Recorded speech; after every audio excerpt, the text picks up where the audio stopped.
Welcome back, everyone. I can't believe we've already made it to the end of our deep dive into humanity's story. It's amazing, isn't it? Yeah, from those single-celled organisms billions of years ago to, well, us. Talking about this stuff right now. It really is humbling when you think about it. It is. And so now that we've kind of gone through all of that, what does it all mean? I mean, what have we learned, really? And where do we even go from here? That's the big question, isn't it? Where do we go from here? You know, we started with the very beginnings of life on Earth. Yeah. And we've seen how humans have evolved and adapted over millions of years. And I think one of the most important takeaways for me is this, that our capacity for innovation, for adaptation, it's allowed us to flourish. Right. But it's also, led to some unintended consequences. Yeah, that's something that's been coming up a lot, hasn't it? Yeah. Like we've made incredible progress, but maybe sometimes at the cost of, I don't know, the planet's health. Right. Like we talked about the agricultural revolution. Exactly, yeah. That was huge. Like it allowed us to settle down and grow our own food, build these big, complex societies. Yeah. But it also kind of changed our relationship with nature, didn't it? Absolutely. It was a turning point. For most of human history, we lived as hunter-gatherers. Right. We were deeply connected to the natural world. Our survival depended on it. But with agriculture, we started to see ourselves as separate from nature. As more in control of it, right? Exactly. And, as we talked about, that had some downside. Oh, yeah. Big time. Like deforestation. Right. Soil erosion, pollution, climate change. Yeah. We're still dealing with those consequences today. For sure. It's like we keep repeating those same patterns, Yeah. even as we learn more. It's a challenge. Like we're constantly trying to find that balance between progress and sustainability. And speaking of sustainability, I think that's something we really need to rethink, don't you? Absolutely. It's about redefining what success really means. Yeah. I mean, for so long, we've measured progress by, like, economic growth and technological advancement. Right. But those metrics don't always, consider the well-being of people or the planet.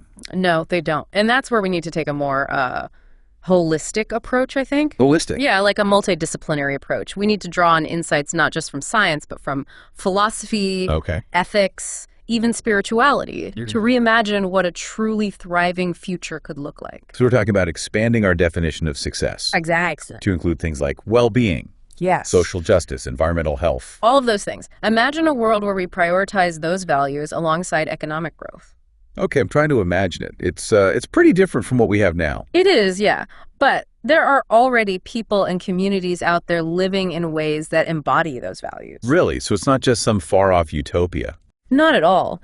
There's so many inspiring examples of sustainable living initiatives, from eco-villages to urban gardens, from community-owned renewable energy projects to movements like the tiny house movement. Tiny house movement. I've heard of that. People are downsizing their homes and simplifying their lives. Exactly. It's about consuming less, living more intentionally, and reducing our impact on the planet.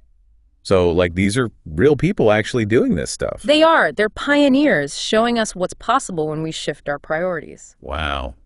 That's pretty amazing. Yeah, it is. And it makes me hopeful that a different future is possible. That's good, because I was starting to get a little overwhelmed by all this. I understand.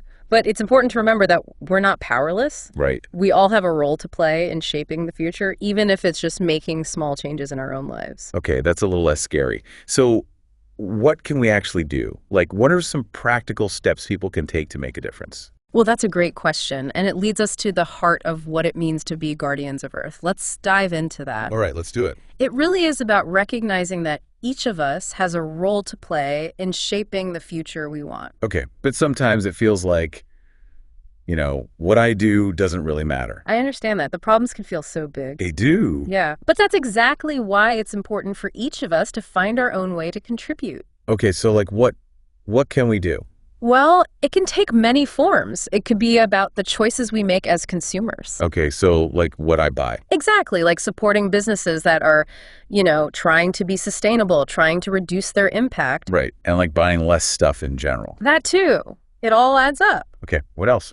Well, it could also be about getting more involved in our communities. Okay, yeah. Like volunteering for organizations that are working on environmental issues. Right, or talking to our elected officials about, policy changes that could help. Exactly. And then there's also the power of using our creative talents. Oh, interesting. Yeah, like if you're an artist, a writer, a musician, Mm-hmm. you can use your art to raise awareness, inspire action, help people envision a different kind of future. So it's not just about like science and technology. No, it's about everything. It's about bringing together all these different perspectives and approaches to create a more holistic solution. I like that. A holistic solution. Yeah, it's about recognizing that everything is connected. Our actions have consequences, not just for ourselves, but for the whole planet. Yeah, I can see that. And that brings us back to the idea of being guardians of Earth. Okay, so what does that actually mean? Like, how do we become guardians of Earth? Well, it starts with understanding our interconnectedness with nature Okay. and recognizing that we have a responsibility to care for the planet just like we care for ourselves and our loved ones. It's like we're all part of this big, beautiful, interconnected web of life. Exactly. And it's up to each of us to play our part in keeping that web healthy and vibrant. I like that. It makes me feel like, I can actually do something. You can. We all can. And even small actions, when multiplied by millions of people, can have a huge impact. So what are some things that people can do, like right now, to start being better guardians of Earth? Well, one of the most important things we can do is to reduce our reliance on fossil fuels. Yeah, that makes sense. But how? Like, what can I do personally about that?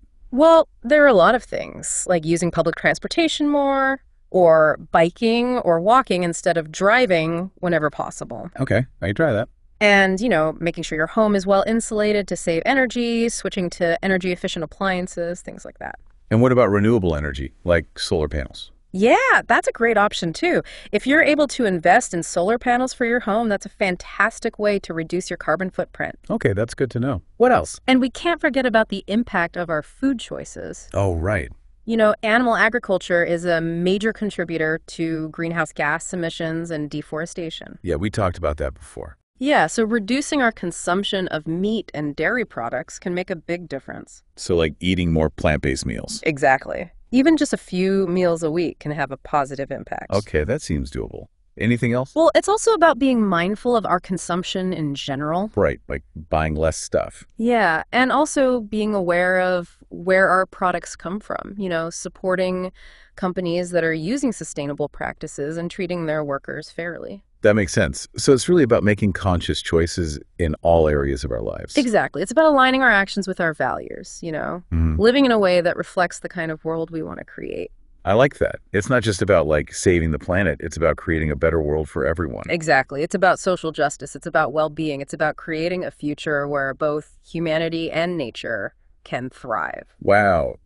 Thinking back on everything we've covered, it's pretty remarkable how resilient humans are. It is, yeah. We've been through so much, right? Natural disasters, wars, you name it. But we always seem to find a way to adapt, to innovate, to come out stronger on the other side. Yeah, the human spirit is pretty incredible when you think about it. It is. And it makes me feel, well, a little bit hopeful, even with all these huge environmental problems we've been talking about. I agree. There's a lot to be hopeful for. Okay, good. Because I was starting to get a little, pessimistic. I understand. But when I look around, I see so many people and communities working towards a better future. Really? Like, what are you seeing that gives you hope? Well, for one, the youth climate movement is incredibly inspiring. Oh, yeah. Those kids are amazing. They are. They're not waiting for someone else to fix things. They're taking action, demanding change, holding leaders accountable. Yeah, they're not messing around. Nope. And they're inspiring others to get involved, too. That's awesome. It feels like there's a real shift happening. Yeah. More and more people are waking up to the reality of climate change and realizing we need to do something. Absolutely. And that shift in consciousness is crucial. For a long time, we've kind of operated under this illusion that we're separate from nature. Right. Like we're in control of it. Exactly. But now people are starting to understand that we're all interconnected, that our actions have consequences for the whole planet. And that's a good thing, right? It is. It's the foundation for real change. Okay. So what else is giving you hope? Well, I'm also seeing a lot of positive changes happening in the business world. Oh, really? Haven't noticed that. Yeah, more and more companies are realizing that sustainability is not just good for the planet, it's good for business, too. So it's like doing good and doing well at the same time. Exactly. It's about creating a win-win situation for both the planet and the bottom line. That's smart. Yeah, and it's not just big corporations either. Small businesses and entrepreneurs are also playing a huge role in driving innovation and creating sustainable solutions. That's cool. So it's like this ripple effect, right? One person Yeah. makes a change, then another, and it just keeps spreading. Exactly. And those ripples can eventually become waves, creating a powerful current of change. Okay, I like that analogy. It's about recognizing that even small actions can have a big impact, especially when we do them together. So what are some things that listeners can do, like right now, to start making a difference? Well, we talked about reducing our reliance on fossil fuels, right? Mhm. So that means driving less, using public transportation more, walking, biking, all those things. Right. And what about things like solar panels and electric cars? Those are great options too. If you have the means, investing in renewable energy and electric vehicles is a fantastic way to reduce your carbon footprint. Okay. What else? Well, we also talked about the impact of our food choices, right? Yeah, eating less meat. Exactly. Reducing our consumption of animal products is one of the most significant things we can do to reduce our environmental impact. Makes sense.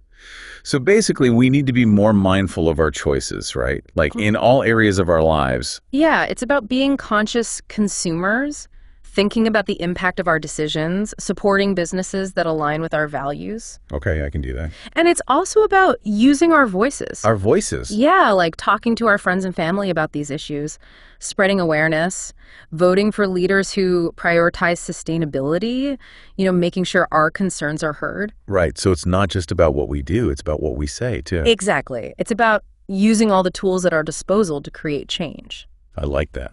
It makes me feel empowered, like I can actually make a difference. You can. We all can. And it's important to remember that we're not alone in this. Right. There's a whole community of people working towards the same goal. Yeah.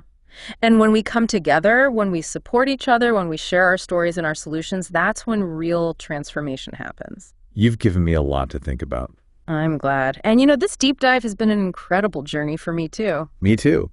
And I think it's a journey that's just beginning for all of us. It is. And as we move forward, let's remember the lessons we've learned from the past, the challenges we face in the present, and the hope we have for the future. That's a great way to put it. Thanks for joining me on this adventure. The pleasure was all mine. And to all our listeners out there, thank you for being a part of this conversation. Keep exploring, keep learning, and keep believing in the power of humanity to create a better world. Absolutely. Until next time, keep diving deep.